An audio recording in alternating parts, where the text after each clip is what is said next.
rehab, so your electric wheelchairs, all of that. So they were gonna try and save Social Security, CMS, Centers for Medicare and Medicaid Services. They were gonna try and cut those programs to save everybody money, but what they did is they cut services. And so then this wasn't covered, this is not covered, and you've probably been through that with your wife's situation.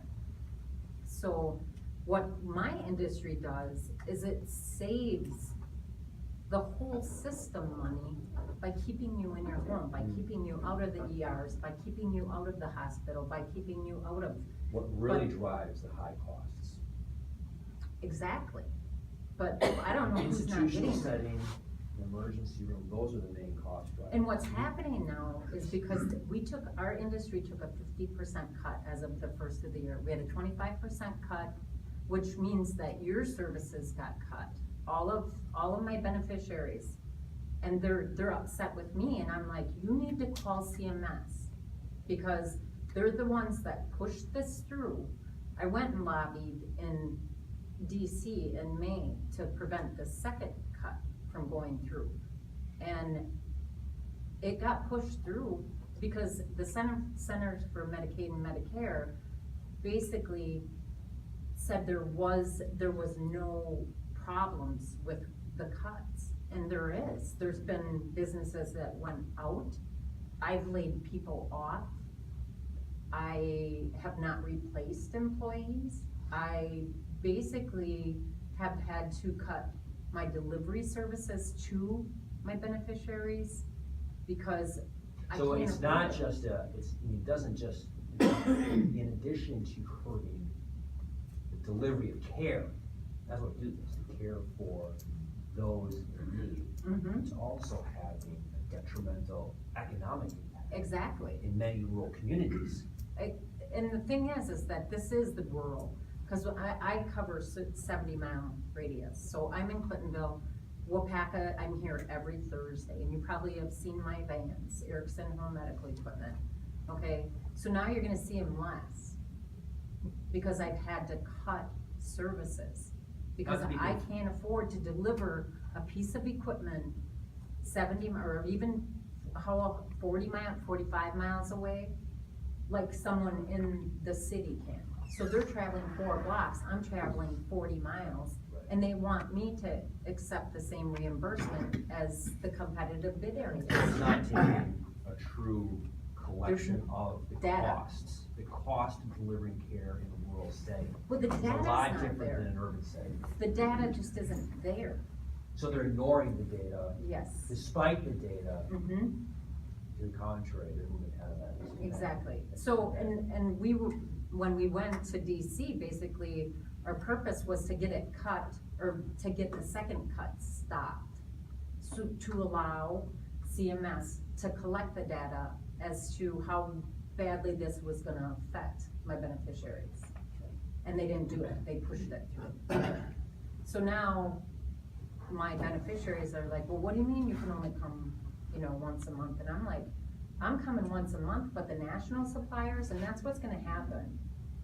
The national suppliers can't keep up with the amount of beneficiaries Right. that they're taking care of. So what's happening is you're losing services, but you're also losing access. So you don't have my store to walk into if you need a walker, or if you need, because they're going out of business. And I just really feel strongly that has to be addressed. And that's a very good perspective, because we often talk about, obviously from the perspective of the senior or the family that is receiving this benefit. But there's more to this. There's other people. It's not just the Social Security beneficiary, but there is an economy behind it. Phil, you got your hand up. She gives me oxygen. I wanna be sure I got oxygen 10 years from now. Right. If this isn't fixed, I'm not gonna have oxygen 5 years from now. That's what it boils down to. Well, and the national suppliers have already cut their services because they're dropping your equipment off and you're not seeing them for a year. So I have a respiratory therapist that comes right into the house, and I've had to cut her hours back and say, okay, now, I used to go every 3 months. She would go and check your breath sounds, check your heart rate, check all of your equipment. She's already taken people to the hospital because she got there, they had pneumonia. So that's even more, that's My worse for the industry health, and it's is- even more expensive all the way around, because then you're waiting for the problem to be worse. But my industry is service, and everybody thinks it's equipment. My industry is all about service. And when you cut those reimbursements, I can't pay a respiratory therapist. I can't pay my delivery technicians. You know, I can't pay them to come and see you and make sure that we're, you know, keeping you out of the hospitals. And you're gonna see this, but the data won't show up for at least 6 months to a year. I've already seen it since January. The referral sources can't find suppliers, and they cannot discharge a patient without that supplier getting that bed, that oxygen, and everything in their home. So they're staying in the hospital an extra night. And we all know, The American Association of Public Health has a name for what Diane is doing. It's called primary prevention. Without primary prevention, you have the disease consequences hitting the emergency room, and all hell breaks loose to the health economy. The discipline came up with the concept of primary prevention about 125 years ago. It came out of England, and it's been a cardinal cornerstone of American public health to shore up and develop primary prevention for the protracted longevity and health of the American population. And this is an example of the politicians eating their own tail. What Diane is talking about. well, the thing is, I mean, it also saves on, you know how expensive it is for medical transportation. So for the beneficiary that can't drive anymore or just has no means to get into any supplier, for a walker, for a rollator, for, you know, for any equipment, we delivered that. Yeah. And now I can't do it anymore. So I have a gentleman, and he lives in Shawano County right now, but he's like, come and pick it up, come and pick the oxygen up, because he can't get into the doctor to be recertified for his oxygen, and it will not be paid for unless he gets recertified. And I'm like, I won't pick it up, Can't keep but doing I can't continue to run my business at a loss It's just either. it's not gonna work out. Yeah. Somehow I can't imagine that Gallagher came up with this poverty line thing on his own. And I'm wondering if in January, Paul Ryan is still the Speaker of the House and you're a member of the Democratic minority, and that poverty line thing is part of the Ryan budget. What can be done? Vote against it?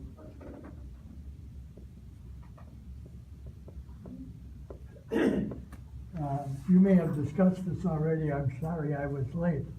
But my concern is not your position on the party platform and what people are concerned about here, mainly the Social Security situation. I know you'll do the right thing. I've met you before and I understand you, I think.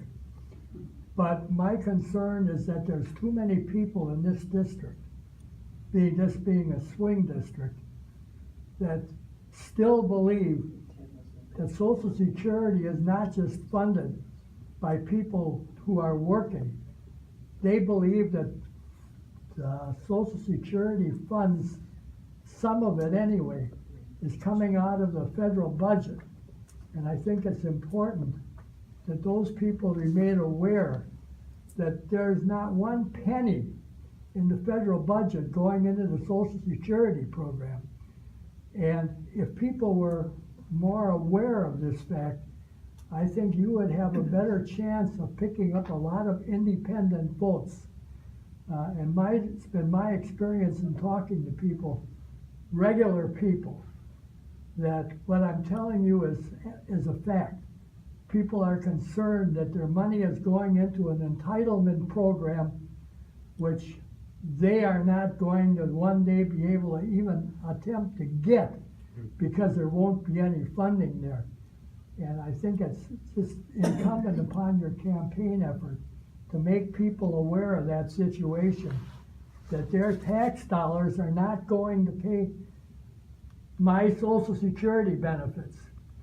And I think if they were aware of that, you would have a real good chance of picking up those independent votes that I think you're really going to need in order to take this district. And I believe you can. I mean, we've had 2 Democrats holding that position already. It's not that it can't be done, it's how to convince people that it has to be done our way. That's all I have to say. I'm not worried about what you're gonna do when you're there. I know you'll do the right thing. Thank you. You know, along that line, Ted, I had that misconstrued in my head until I saw my mother retire. And then I did the math, and I looked at my payroll deductions, and I looked at her Social Security check benefits, and it added up. So it was an income transfer. So I just stopped worrying about that. I said, well, I don't have to write a check to my mother, it's already being taken care of by the program. Right.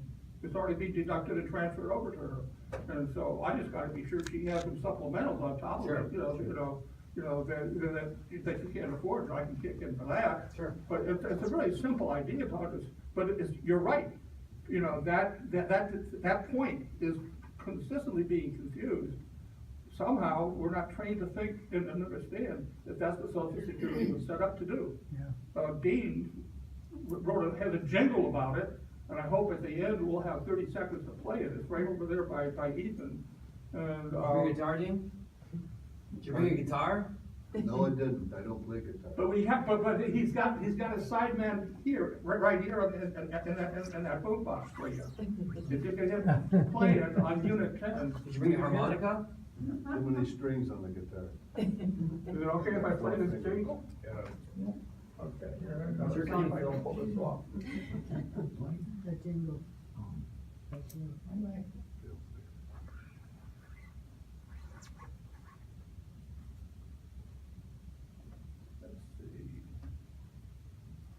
Here thought I had it set. Lucky me.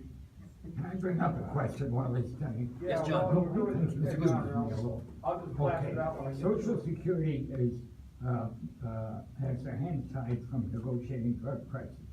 So they end up passing on to us whatever the drug companies want to charge. We are Wisconsin citizens, we think it's only fair. Each person has a right to affordable health care. Oh, people, can you surely see?